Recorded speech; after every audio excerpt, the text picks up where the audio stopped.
Hi guys, my name is Vibha and I'm studying in SVCE. My USN is 1V22 IS 059 and today we're going to talk about the beautiful Chitradurga fort in Chitradurga. So the Chitradurga fort is a fortification that straddles several hills and a peak overlooking a flat valley in the Chitradurga district, Karnataka, India. The fort's name Chitradurga, which means picturesque fort in India, is the namesake of the town Chitradurga and its administrative district. The antiquity of the fort goes back to as early as the Kambadas of Banavasi. The present fort is the work of the Hoysalas, followed by Vijayanagara rulers. This fort is popularly known as the Elu Suttina Kote. The fort has 7 lines of defense. Currently, we see only 5, as the first 2 layers have been destroyed long back. The first layer of the fort has a deep pond, which used to contain water, rainwater, and wild animals like crocodile, etc. This was the first line of defense where enemies had to cross through the water to get to the fort walls. The fort walls have now degenerated to in height, but they were originally 8 to 10 feet higher than the ones we currently observe, which are about 16 to 17 feet. The common men were only allowed into the fort in festivities to avoid spies from entering the fort. The fort also had amenities to store food and water for as long as 12 years in instances of war. There is also a very intricate drainage system inside the fort that has passageways inside the fort walls, as you can see in the first picture.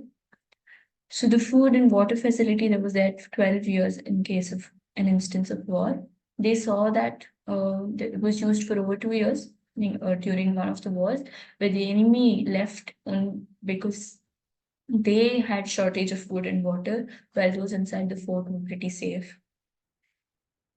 The next is the crude bomb creation. The somewhat subterranean 4 huge circular grinders of granite have been erected with a central circular rotating space set on massive beams and located in the cardinal directions. As you can see, the two of the grinders very clearly in this picture. And the center hole that you can see contain the pole. These huge grinders have their top rotating half of the grinder teeth to the sides to fasten them to a mechanical device of a rotator fixed to the center pole of a circle. Each grinder below has chambers to receive the gun pounder.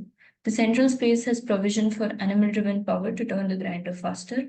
This structure unfortunately did not work as the stone grinders failed to move even with the power of 4 oaks. Next is the oil tank and fort walls. Firstly, the oil tank. This consists of 2 chambers dug in granite rocks. The first one is a small tank with its mouth half covered with a stone slab. The other tank is about 3 meter and 1.5 meter wide and 1.8 meter deep. That's the one you can see in the picture. All different oils were mixed and stored in these tanks to be later used for lighting up diyas and normal cooking oil as well. The fort walls do not have any kind of mortar between them. They're solely dependent on the weight of the stones stacked above them. These stones were made on site using different techniques like the hot water technique. The hot water technique is where you chisel in huge boulders to pour in hot water through it and let the rock crack in its natural form, and then use those rocks later on to create the stone walls. So these walls are about 8 meter to 15 meter in height with a depth of 7 stones in each fort walls. Each of these fort walls have 2 doors to enter, one big and one small. The big one was open only for the king on special occasions. The smaller entrance was also to ensure that the common people bowed down before entering, as they considered king to be the god. Next is the swings, torch, and the storehouse. So these were found inside the seventh fort wall. The torch, known as the Geeta Stamba or Garuda Gamba, is a 40 feet long pillar, as you can see in the second picture. The structure is facing the Ekanatheshwara Devalaya, which houses their goddesses of war. It is said that this goddess was worshipped before going to wars or performing any good deeds in the region.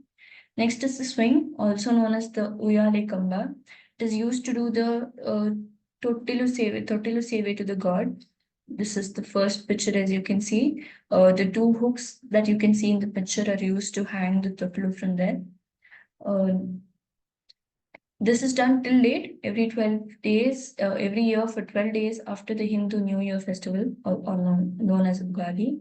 Next is the storehouse, which is the third picture. It's also known as the Kanaja, or the storehouse, for all the grains. This could hold enough grains to last everyone inside the fort for up to 12 years, like we said in the first, or in the start of the video, that they had enough rations or facilities to store food and water for over 12 years in case of war.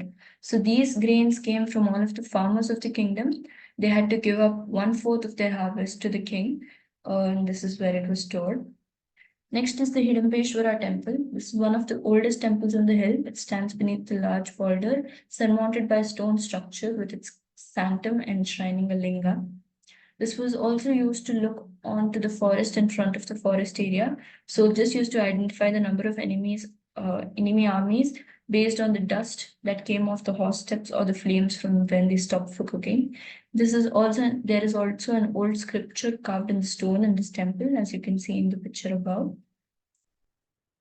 Next is the Murugu Mata.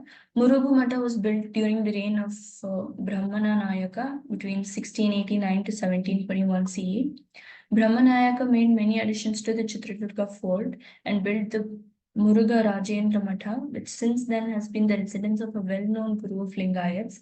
The Matha is spacious and impressive two-story stone structure with a large pillared hall and a gateway known as Ane Bagilu or the Elephant Gate.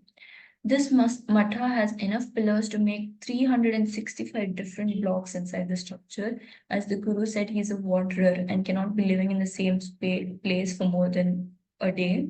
So each section represents a day in a year, separating it using the pillars. So the Guru would move from one spot or one box to another every day, which basically showed that he was moving and wandering and not staying in one place. Next is the Akka Tangiya Hondagalu. These, you can see that a path divides these two twin tanks. The eastern one is known as the Akkana Honda and the western one is called as Tangiya Honda. According to the inscription, these Hondas were constructed by Gavi Obbaya. They are tanks hewn out of the bedrock.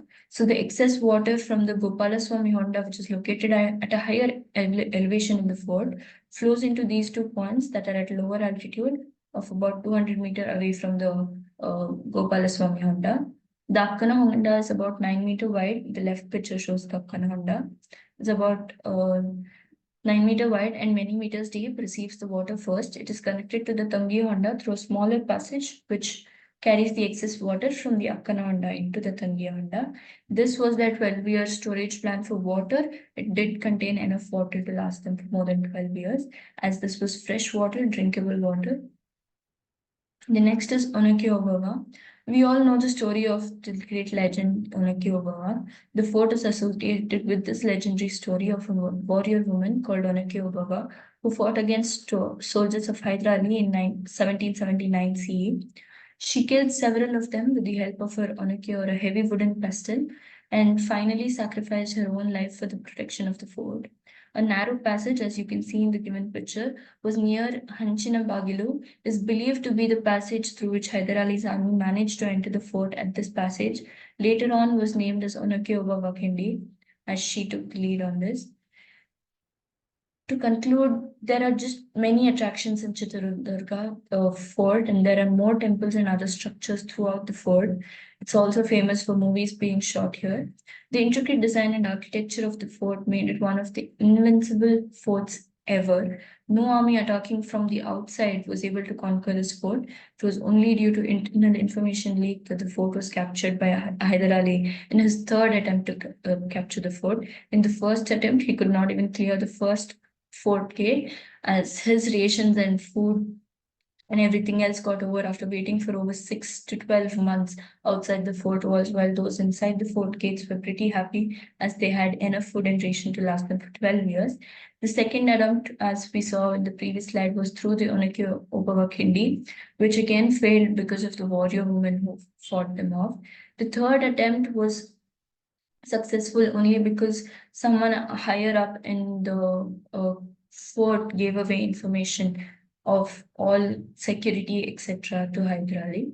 The legendary story of Onake Obawa is told to every kid in Karnataka, but to see a place in is a different experience in itself.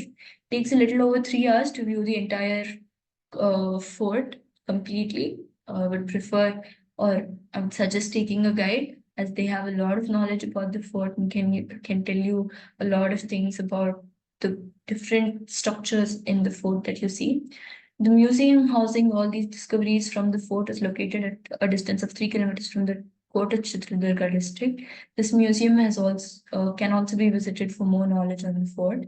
As you can see, they've found many weapons, lock systems, scriptures, and many more, including coins and a marriage invitation from the Mysore Odear, apparently. Thank you and have a great day ahead.